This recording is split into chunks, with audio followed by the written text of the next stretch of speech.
Programme में खुशामदीद। नाज़रीन, हमारे साथ मौजूद हैं आसिफ खान साहब। आप प्रोजेक्ट डायरेक्टर हैं फ्रूट्स एंड वेजिटेबल्स डेवलपमेंट के अंदर। खान साहब, मुझे ये बताइएगा कि पाकिस्तान दुनिया के अंदर 5वां बड़ा एक्सपोर्टर है आम का।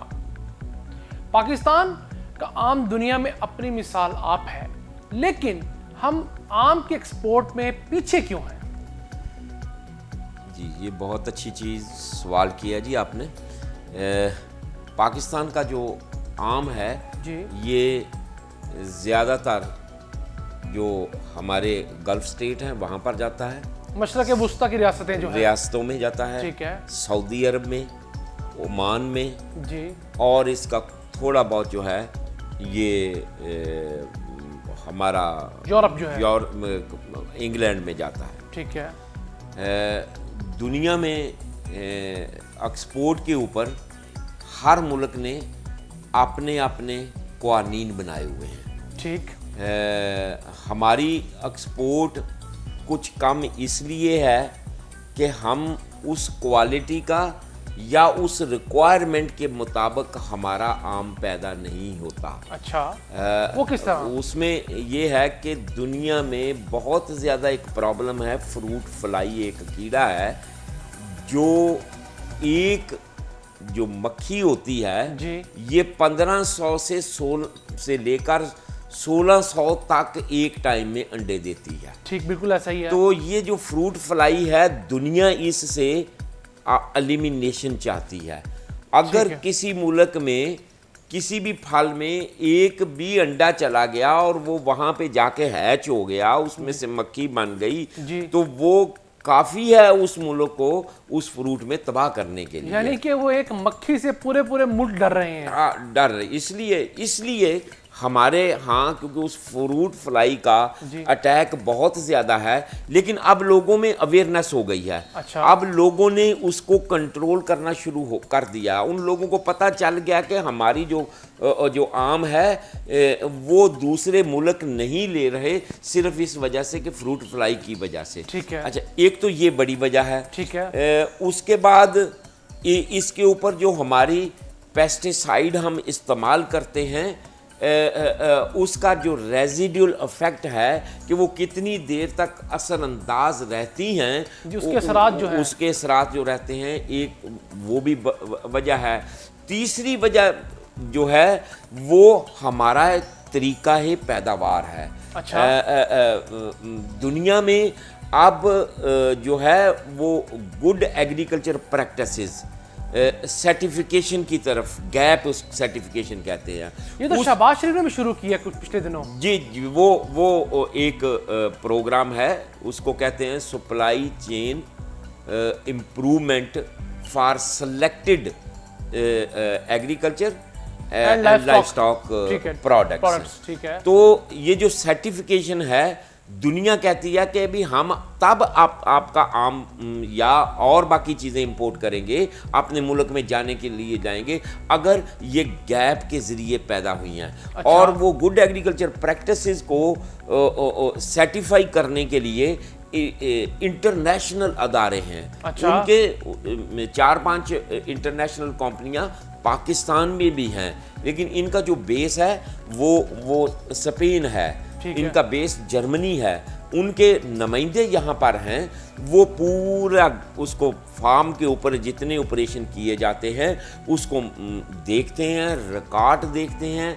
और ये एक ऐसी चीज़ है कि वहाँ पे जितने इंसान लोग काम करते हैं, मजदूर काम करते हैं, उनकी हेल्थ को भी मद्देनज़र रखना पड़ता है। फिर जितने जानवर वहाँ पर उस फार्म के ऊपर हैं जिसकी सर्टिफिकेशन होती है, उनको भी देखना है कि ये भी, इनको भी अच्छे तरीके से पाक है, ये भी अच्छे तरीके से इनकी देखभाल की जा रही है, या वहाँ पे गंद वगैरह तो नहीं है। तो ये कुछ सर्टिफिकेशन के असूल हैं।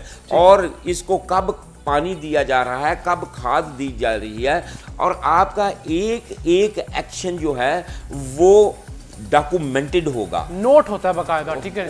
वो आपको वहां पे रजिस्टर के ऊपर जितने कॉलम हैं उसमें नोट करना होगा। फिर जाके उसकी वो लोग आते हैं, उसकी इंस्पेक्शन करते हैं और उसकी एक फार्म की इंस्पेक्शन का कम से कम 1 लाख रुपया लगता है उसकी सर्टिफिकेशन का। एक फॉर्म की, एक फॉर्म का कम से कम सर्टिफिकेशन का 1 लाख रुपया लगता है। हुकूमत पंजाब ने, जैसा मैंने पहले अर्ज किया है, कि एक सप्लाई चेन के नाम से एक प्रोजेक्ट शुरू किया है जो लोगों को सर्टिफिकेशन के लिए रागब कर रहा है। अच्छा। लोगों की सर्टिफिकेशन करेगा।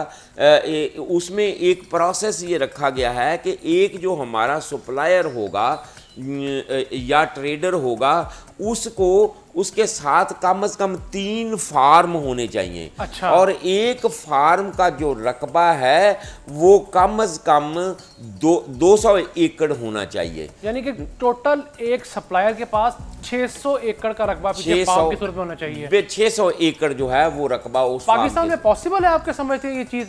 क्यों नहीं, अल्हम्दुलिल्लाह हमारे जो आम के हैं इस वक्त 14 बाग जो हैं वो ग्लोबल गैप सर्टिफिकेट हो गए हैं। 14 बागों ने ग्लोबल गैप सर्टिफिकेशन हासिल कर ली है। हासिल कर लिया है। अच्छा। इसके अलावा एक हैसप सर्टिफिकेट, हेल्थ एनालिसिस उसको कहते हैं, health critical control point analysis, वो लोगों ने सर्टिफाई हो गए हैं।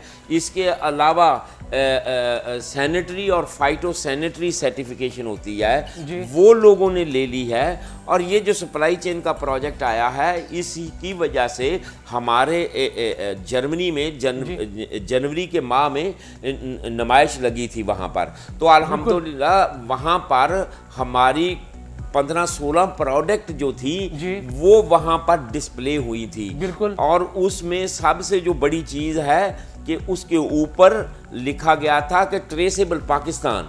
अच्छा। और ट्रेसेबल पाकिस्तान लोगों के तहत ये गया था।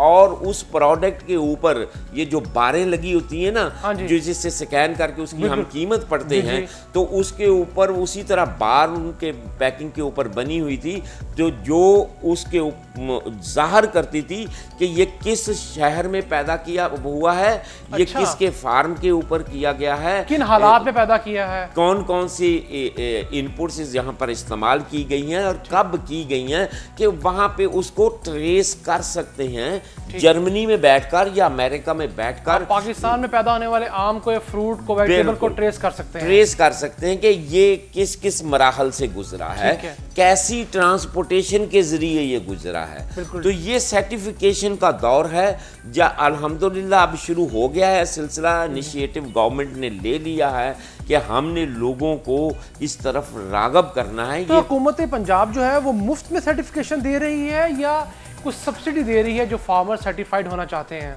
ये हुकूमत पंजाब ने कोई सर्टिफिकेशन नहीं देनी, हुकूमत ये देनी है इंटरनेशनल अदारे हैं। जो खर्च आएगा वो हुकूमत पाकिस्तान, हुकूमत पंजाब उसका खर्च उठाएगी या फार्मर उठाएगा, या दोनों हाफ हाफ उठाएंगे? जो 3 साल का ये प्रोजेक्ट है, ठीक है। पहले साल आम के जो हैं वो 10 जो हैं हमने बाग जो हैं उनको ग्लोबल गैप सर्टिफाई करना है, ठीक है, आम के। तो इसमें 70% जो है वो पंजाब गवर्नमेंट पैसे देगी, 30% जो है वो फार्मर जो है वो देंगे। आप कह रहे थे कि हमने 10 करने थे, 14 फार्म हमारे पास सर्टिफाइड हो गए हैं।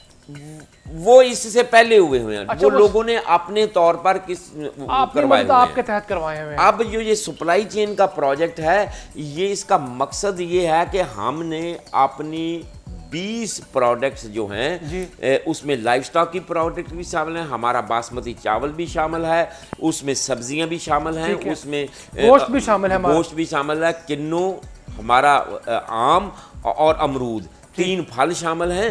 तो ये इनकी सर्टिफिकेशन जो है वो होगी और ये बाहर जाएगा। तो इसकी जो हमने एक्सपोर्ट का टारगेट जो वज़ीर आला पंजाब ने दिया है, ये $2 बिलियन का करना, $2 बिलियन का टारगेट करना है। और ये बताइएगा कि पाकिस्तान से एक्सपोर्ट होने वाला आम जो है वो बड़ी मिकदार में मशरक़ वस्ता जाता है।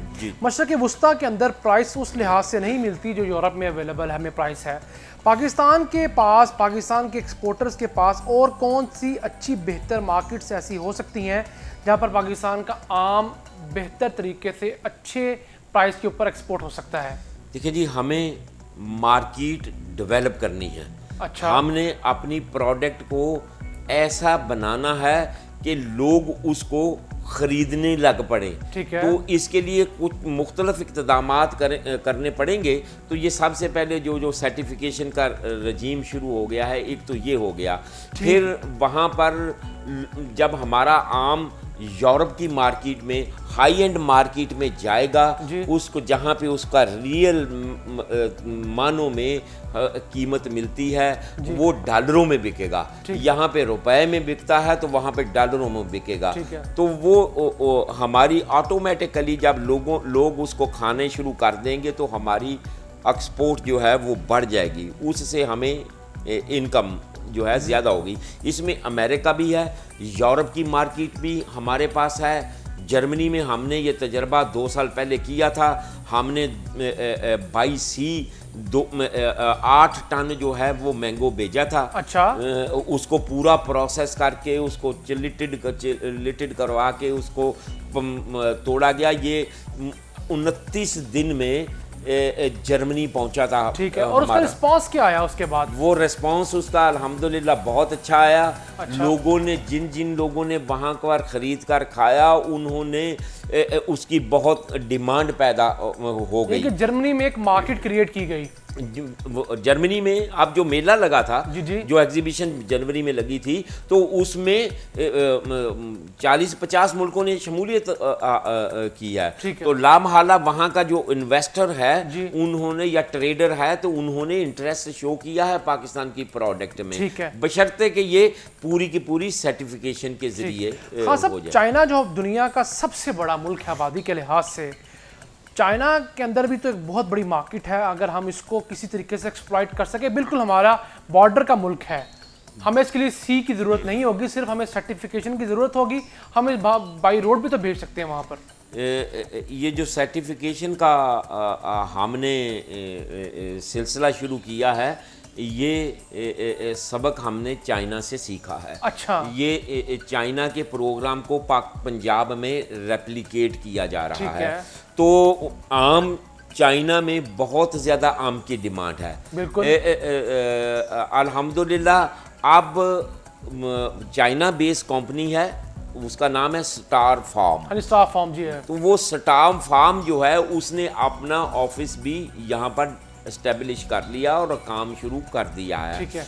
जो लोगों को ट्रेनिंग देंगे वो कॉस्ट पर लेंगे, क्योंकि उन्होंने बिजनेस करना है। लेकिन पहले उन्होंने जो कमिटमेंट किया है, हम no profit no loss basis के ऊपर ट्रेनिंग लोगों की करेंगे। खान साहब, मुझे ये बताइएगा कि पाकिस्तान से आप क्या समझते हैं कि हमारा पैदा होने वाला आम जो 4.5% एक्सपोर्ट हो पा रहा है, ये कम से कम कितने फीसद एक्सपोर्ट हो सकता है अगर हम लोग आलमी कवानीन और आलमी जो तमाम मेयार हैं उसके ऊपर पूरे उतरे? तो मैं समझता हूँ कि भी 2 साल में हम इसको 3 से 4 गुना आसानी से कर सकते हैं। यानी अगर इस वक्त हम लोग $30 मिलियन इससे हासिल कर रहे हैं, तो कोई बईद नहीं कि हम लोग $150 मिलियन अगले 2 से 3 साल में आसानी हासिल कर सकते हैं। बिल्कुल, सिर्फ इसमें हमारी नीयत ठीक हो जाए, हमारी सर्टिफिकेशन ठीक हो जाए, हमारा जो एक्सपोर्टर है वो जिस क्वालिटी की कमिटमेंट करे उसी क्वालिटी की वहाँ पर बेचना शुरू कर दे। और हमारे फार्मर को, सबसे बड़ी जो बात है, हमारे फार्मर को उसका रिटर्न मिलना शुरू हो जाए, बेहतर प्राइस मिलना शुरू हो जाए, तो तब ही फार्मर जो है वो इंटरेस्ट लेगा। बहुत शुक्रिया खान साहब हमें प्रोग्राम में ज्वाइन करने के लिए, और पाकिस्तान की जो आम की एक बहुत बड़ी सनत हम इसको कहेंगे, जो लोगों को, लाखों लोगों का रोजगार इससे वाबस्ता है, उससे मुतालिक आगाही देने के लिए बहुत शुक्रिया। नाज़रीन, ये था आज का प्रोग्राम जिसमें हमने जायजा लिया कि आप आम की फी एकड़ पैदावार किस तरह बढ़ा सकते हैं, फी पौधा पैदावार किस तरह बढ़ा सकते हैं, किन किन उमूर का ख्याल रखना है, और इसके साथ साथ ज़रूरत और हालात का तकाजा है कि हम अपने आम के बागात को सर्टिफाइड करवाएं। इसके अंदर हुकूमत पंजाब ने जो इनिशिएटिव लिया है, ये इनिशिएटिव अगले कम अज़ कम 5 से 7 साल तक कायम रहना चाहिए। लोगों को सब्सिडी दें ताकि अपने बागात वो आलमी मयार के मुताबिक लाकर उसको सर्टिफाइड कर सकें। और इसी के साथ साथ हमें एक मुनासिब इंडस्ट्री सेटअप करनी होगी जिन इलाकों के अंदर आम पैदा होता है, वहाँ पर हमारे आम सिर्फ पैक होकर दुनिया भर में ना जाए, बल्कि हमारे आम से पल्प बने जिससे जूसी स्क्वैशेस बनते हैं, जेलीज बनती हैं, टॉफ़ीज़ बनती हैं। इसी के साथ साथ ये भी होता है कि दुनिया भर में वैल्यू एडिशन की जाती है। स्लाइसिस की सूरत में भी आम दुनिया भर में इस्तेमाल किया जा रहा है। बेकरी के आइटम्स में भी दुनिया भर में आम इस्तेमाल किया जा रहा है। वक्त का तकाजा है कि हम लोग इस इंडस्ट्री को सेटअप करें। इन्वेस्टर्स को हुकूमत इंसेंटिव्स दे कि वो इस इंडस्ट्री के अंदर अपना सरमाया लगाएं, जिससे ना सिर्फ हमारे आम पैदा होने के बाद जो 30 से 40% लॉसेस हैं, यानी जो नुकसानात जो आम हमारा कटने के बाद शाख से ज़ाया हो जाता है या ख़राब हो जाता है, कम कीमत पर फ़रोख्त होता है, हम उसके अंदर कमी लाएं और जो हमारा आम बचे उसको हम वैल्यू एडिशन करें, उससे लोगों को रोज़गार मुहैया करें, किसानों को बेहतर मुआवजा दें। और इसी के साथ साथ आलमी सतह के ऊपर हम लोग अगर इस आम को सिर्फ 20% एक्सपोर्ट करने में कामयाब हो जाते हैं और वैल्यू एडिशन कर लेते हैं, तो कोई बात नहीं कि हम लोग $300 मिलियन तक का कसीर ज़र्रे मुबादला सिर्फ अपनी एक आम की फसल से हासिल कर सकते हैं। अपने मेज़बान अब्दुर्रहमान को इस यकीन के साथ इजाज़त दीजिए कि हमारा मुल्क पाकिस्तान बहुत जल्द खुद कफालत की अपनी मंजिल को पालेगा। हमें फीडबैक देने के लिए ज्वाइन कीजिए www.khudkafilpakistan.com। पाकिस्तान पाइंदाबाद, अल्लाह निगहबान।